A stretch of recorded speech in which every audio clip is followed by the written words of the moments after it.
તો આ તરફ જૂનાગઢ મહાનગરપાલિકાની ચૂંટણીને લઈને ભાજપમાં અસંતોષ જોવા મળી રહ્યો છે। ઉમેદવાર પસંદગીને લઈને અન્યાય થયો હોય તેવા સૂર ઉઠી રહ્યા છે। ઉમેદવારની પસંદગીમાં અન્યાય થયો હોય તેવી ફરિયાદ ઉઠી છે। મહત્વનું છે કે શ્રી ગુર્જર ક્ષત્રિય કડિયા સમાજને ન્યાય થયો હોય તેવો મોટો કચવાટ સામે આવ્યો છે। શ્રી ગુર્જર ક્ષત્રિય કડિયા સમાજને ન્યાય થયો હોય તેવો કચવાટ અહીં જાણવા મળી રહ્યો છે। અને હાલ તો મોટા સમાજમાં ગણના થવા છતાં ટિકિટમાં બાદબાકી થઈ તેવો સૂર ઉઠ્યો।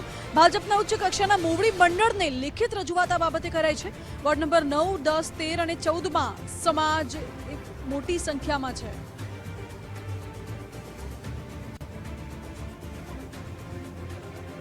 મહત્વનું છે કે જૂનાગઢ મહાનગરપાલિકાની ચૂંટણી જ્યારથી જાહેર થઈ છે સ્થાનિક સ્વરાજની ત્યારથી જ ક્યાંક ખટરાક તો ક્યાંક અસંતોષના સૂર ઉઠ્યા છે। આ વખતે જૂનાગઢમાંથી ભાજપમાંથી અસંતોષના સૂર ઉઠી રહ્યા હોય તેવું લાગી રહ્યું છે। ઉમેદવાર પસંદગીમાં અન્યાય થયો હોય તેવી ફરિયાદ ઉઠી રહી છે। શ્રી ગુર્જર ક્ષત્રિય કડિયા સમાજને ન્યાય થયો હોય તેવો કચવાટ સામે આવ્યો છે। મહત્વનું એ પણ છે કે જૂનાગઢમાં વોર્ડ નંબર 9, 10, 13 અને 14માં શ્રી ગુર્જર ક્ષત્રિય કડિયા સમાજના લોકો મોટી સંખ્યામાં વસે છે, એટલે તેની બહુમતીમાં છે તેવું ના કહી શકાય, પરંતુ એ સમાજમાં ગણના થવા છતાં ટિકિટમાંથી બાદબાકી થઈ હોય તેવા સૂર ઉઠી રહ્યા છે। મોટા સમાજમાં ગણના થાય છે છતાં પણ ટિકિટ નથી મળી, એટલા માટે અસંતોષ જોવા મળે છે। ભાજપના ઉચ્ચ કક્ષાના મોવડી મંડળને આ બાબતે લેખિતમાં રજૂઆત કરવામાં આવી છે। ટિકિટ ન મળતા અસંતોષ જોવા મળી રહ્યો છે અને ક્યાંક ને ક્યાંક અંદરખાને વિરોધના સૂર ઉઠ્યા હોય તેવું પણ લાગી રહ્યું છે। જ્યારથી જ સ્થાનિક સ્વરાજની ચૂંટણીની જાહેરાત થઈ છે ત્યારથી જ શરૂ થયો છે વિરોધના સૂર।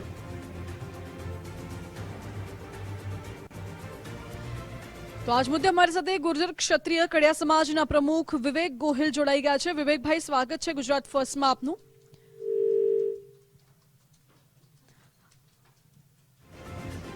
વિવેકભાઈ જોડે ફરી એકવાર જોડાવાનો પ્રયત્ન કરીશું, પરંતુ એ પહેલા આપણે જણાવી દઈએ કે શ્રી ગુર્જર ક્ષત્રિય કડિયા સમાજ અત્યારે વિરોધ નોંધાવી રહ્યું છે, ભાજપમાં હોવા છતાં અસંતોષ દર્શાવી રહ્યું છે।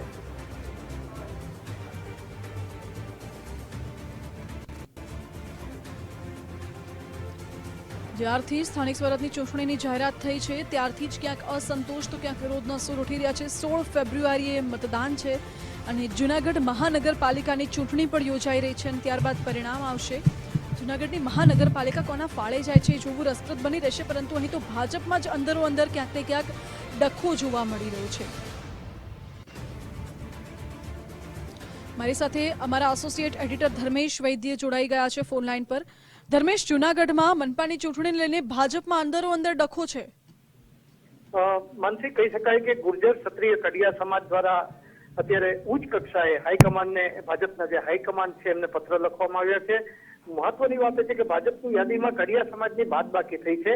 અગાઉ જે વોર્ડ નંબર 9, 10, 13 અને 14માં કડિયા સમાજનું પ્રભુત્વ રહેતું હતું, એ પ્રભુત્વ વાળા જે વોર્ડ કહી શકાય એમાં ભાજપે એક પણ કડિયા સમાજના પ્રતિનિધિને ટિકિટ ના આપતા હોવાપો થયો છે।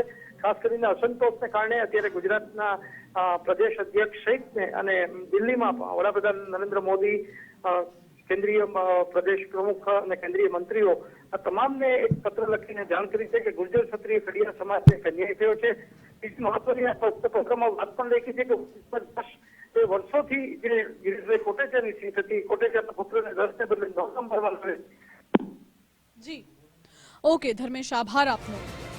એટલે હાલ તો ગુર્જર ક્ષત્રિય કડિયા સમાજનો અન્યાય થયો હોય તેવા સૂર ઉઠી રહ્યા છે। આ બાબતે હવે આગળ શું થાય છે તેના પર નજર રહેશે।